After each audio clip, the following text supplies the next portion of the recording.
Welcome, friend. Follow me. We're going somewhere dark, somewhere dangerous. Most people would never dare enter the place we're going. There's no telling what horrors we'll find, what terrors we'll uncover. Don't say I didn't warn you. We might discover terrible monsters lurking there. Be careful, they could follow you out. Or maybe they're already inside you. Are you afraid? Good. Now you are ready to enter the Warning Woods. I stared death in the face when I was just 3 years old. I was old enough to grasp what was happening, old enough to be afraid, but far too young to do anything about it on my own. I was trapped, absolutely helpless, and it's only by the grace of God and one unlikely person that I am alive to write this story. My therapist agrees that the memory will likely be with me forever and says I can only affect my relationship with the memory. She recommended writing the story down, this story that you're about to read, as a way to take control of the memory and the feelings it brings up. She says channeling the images and sounds and feelings into a narrative will help me make sense of them and come to grips with what happened. I don't think she's right, but figured it can't hurt to try. And if it doesn't work, hopefully I'll at least provide you with a voyeuristic escape for a few minutes. Enjoy my pain, there's plenty to go around. My mom was an avid runner.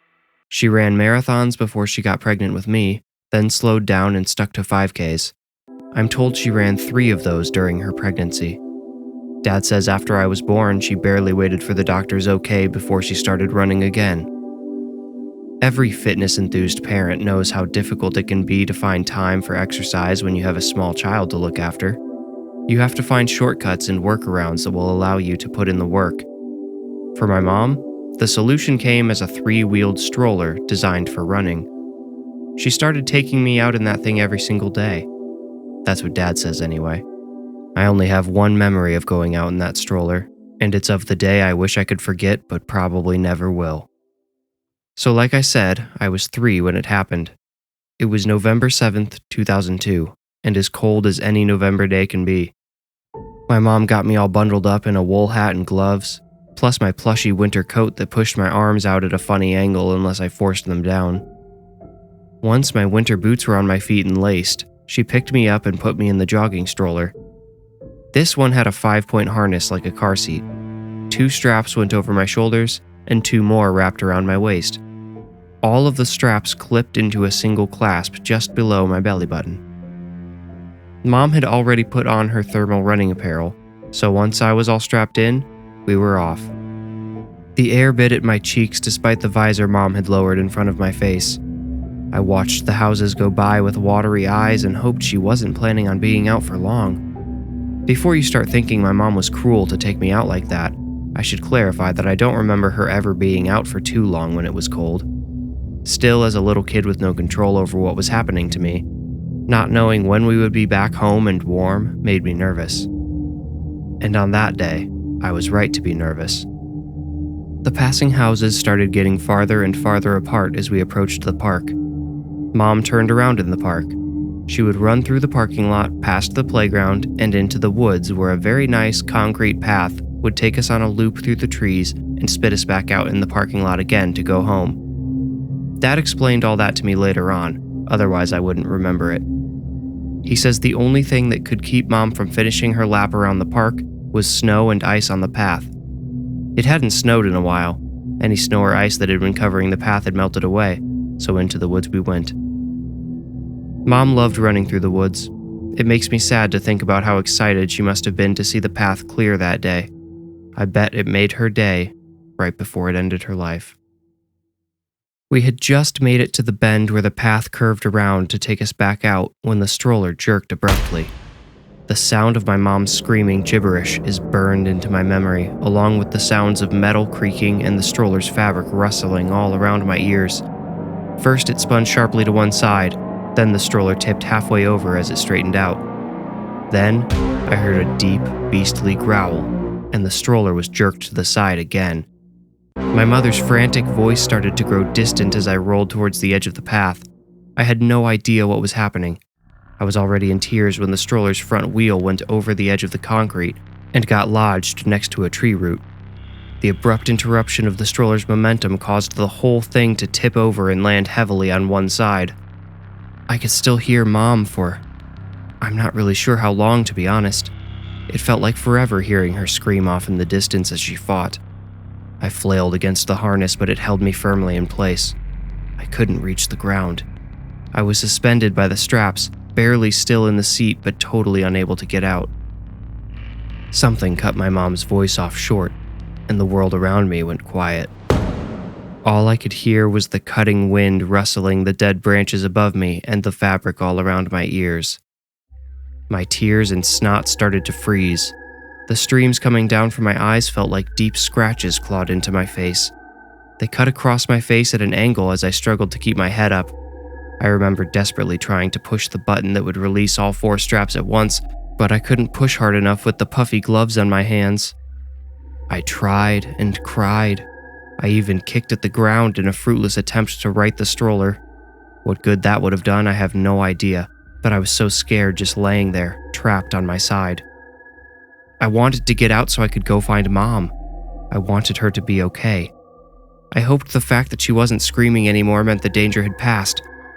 Looking back, the very fact that she wasn't there picking me up and getting me somewhere warm should have told me the truth. But in that moment, my infantile mind hadn't even considered the possibility that Mom was gone. I had recently been potty trained, so instead of a diaper, I was wearing underwear. That transition had made me so proud, but stuck in the stroller, it became yet another horrible discomfort. I wet myself, either out of fear or simply because I had to go and couldn't do it anywhere else. I don't really remember. But I do remember how it felt when my crotch and legs froze like my face had. I'm not sure what finally triggered the first thought about what could have happened to my mom, but I clearly remember thinking it must have been a monster. A terrible creature had come out of the trees and taken her away to eat her. I was sure of it. And as I became certain my mother had been eaten up by the monster, I became equally certain I was next. I forced myself to stop crying, worried the monster might hear me. Instead, I started fidgeting with the harness again. My fingers slipped against the cold plastic as I tried again and again to press the release button. I realized I would never be able to press it with my gloves on. Not at all thinking ahead to what would happen to my fingers if they weren't protected from the cold, I ripped my gloves off and dropped them onto the ground in front of me. Maybe I thought I would be able to reach them, but I couldn't. I might as well have thrown them into the trees. My fingers were already partially numb despite the gloves, and without them, I quickly began to lose feeling in my digits.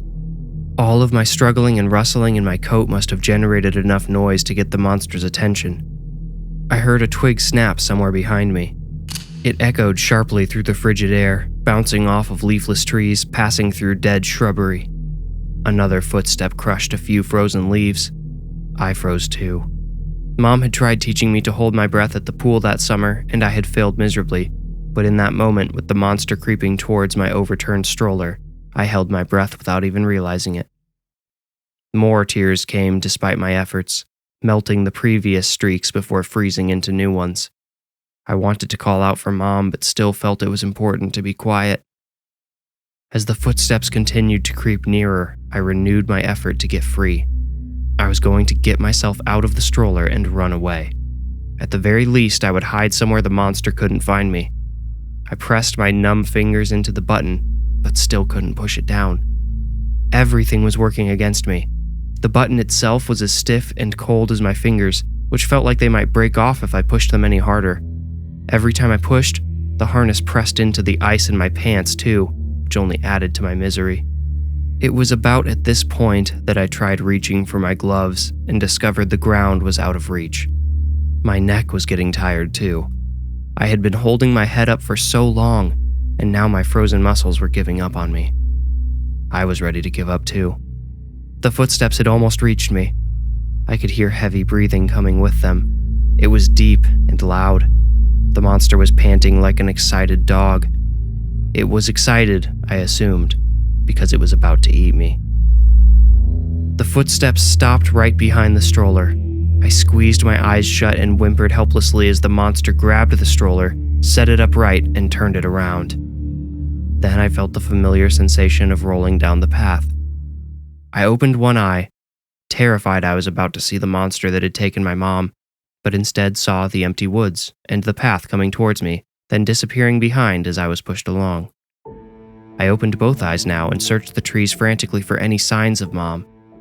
I wonder now, as an adult, if I would have even noticed the scuffs in the mud, the blood on the trees, or in the small patches of snow, or any other signs of her struggle if I had seen them.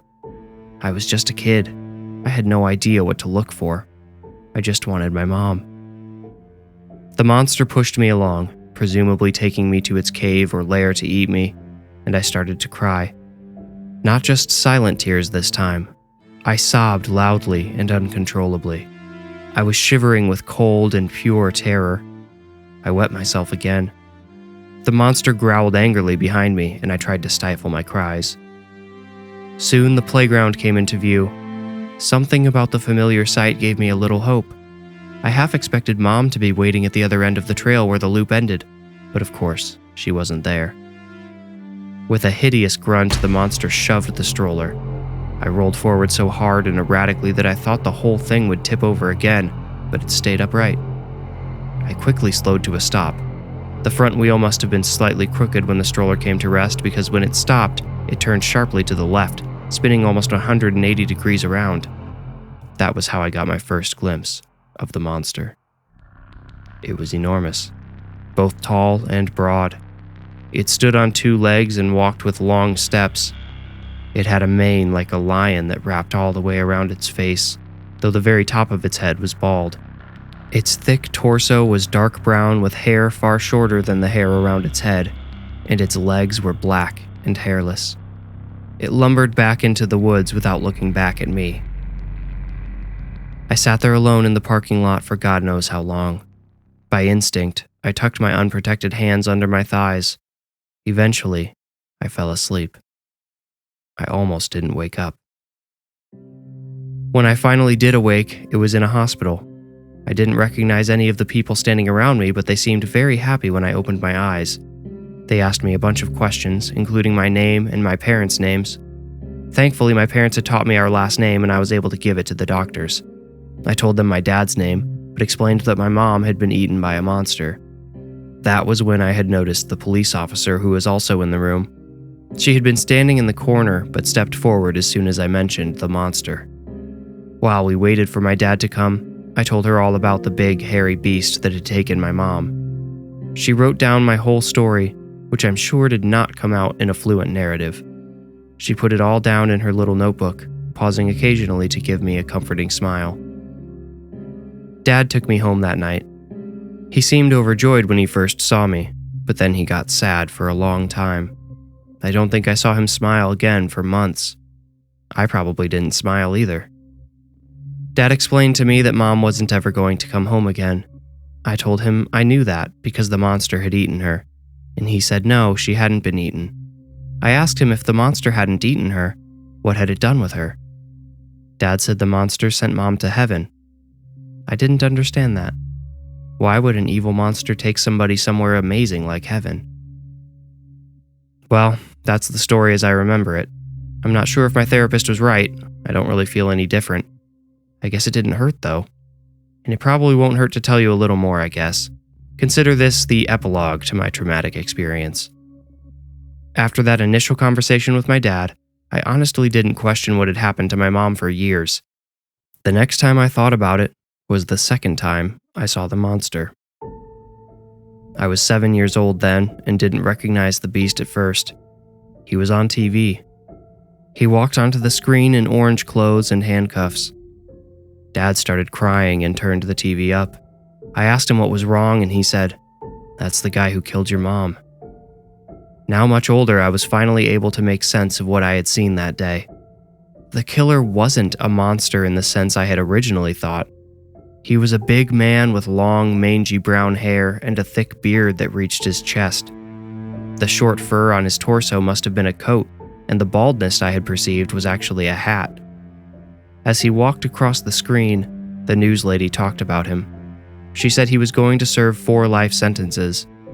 I asked Dad how someone could stay in prison for 4 lives, and he explained that just meant there was almost no chance of the man getting let out before he died.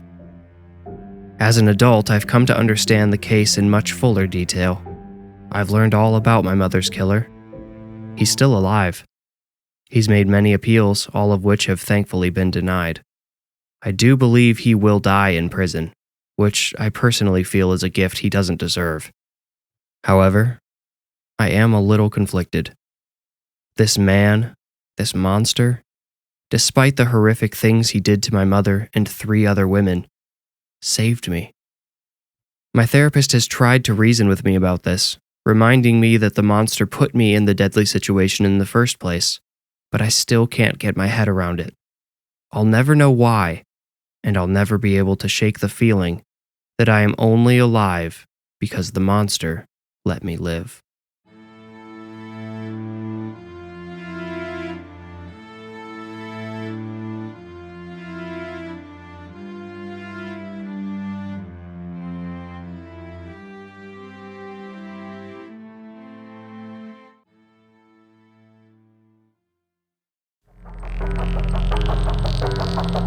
You made it out. Congratulations. If you enjoyed the story, please rate and review this podcast wherever you like to listen. Reviews are the best way to support the podcast and help it grow. You can also become a patron at patreon.com/thewarningwoods. If you want more creepy content, including the images that accompany each story, follow me on Instagram at thewarningwoods. If you feel ready, meet me here next week for another journey into the Warning Woods. Thank you for listening.